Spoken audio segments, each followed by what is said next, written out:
Il-Bord tal-Inġustizzji fl-Armata mmexxi mill-eks Brigadier Morris Calleja ppreżenta t-tieni rapport tiegħu lill-Ministru għall-Internu u s-Sigurtà Nazzjonali. Dan it-tieni rapport jinkludi 112 każ fil-waqt l-ewwel rapport kien fih 100 każ wieħed. Bil-maġġoranza tal-każi jkunu każi ġenwini l fuq minn 60%. Dan ifisser li jrid jingħata rimedju għalihom għax fil-passat saru inġustizzji ċari fl-Armata, bħal pereżempju ma nagħtawx promozzjonijiet mistħoqqa jew inkella kien hemm trattament mhux xieraq inkluż offiżi verbali u inġustizzji oħra. Kif jispjega l-eks Brigadier Morris Calleja.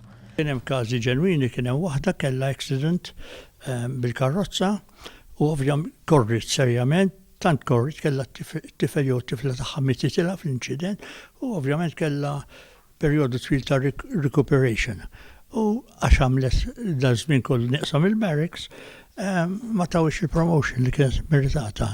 Waqt il-preżentazzjoni il-Ministru għall-Internu u s-Sigurtà Nazzjonali ħabbar li dan il-bord ser jingħata terminu ieħor sabiex ikunu konformi mal-bordi tal-inġustizzji li l-Gvern waqqaf kull Ministeru u li jirċievu l-menti li jmorru lura għal 7 snin. Kif qabel innata l-estensjoni ta' dan it-terminu l-bord kellu istruzzjonijiet biex jirċievi l-menti li jmorru lura sa 5 snin. Il-Bord tal-Inġustizzji fl-Armata li waqqaf il-Ministru Malija kien effettivament l-ewwel bord tal-inġustizzji li ħoloq dan il-Gvern. Dan l-istess bord li jissandu terminu tiegħu estis ser jinvestigaw kol il-menti li diġà ġew sottomessi u għadhom ma ġewx eżaminati. Kif minn 318 il-ment sissa l-Bord tal-Inġustizzja investiga 213 il-każ.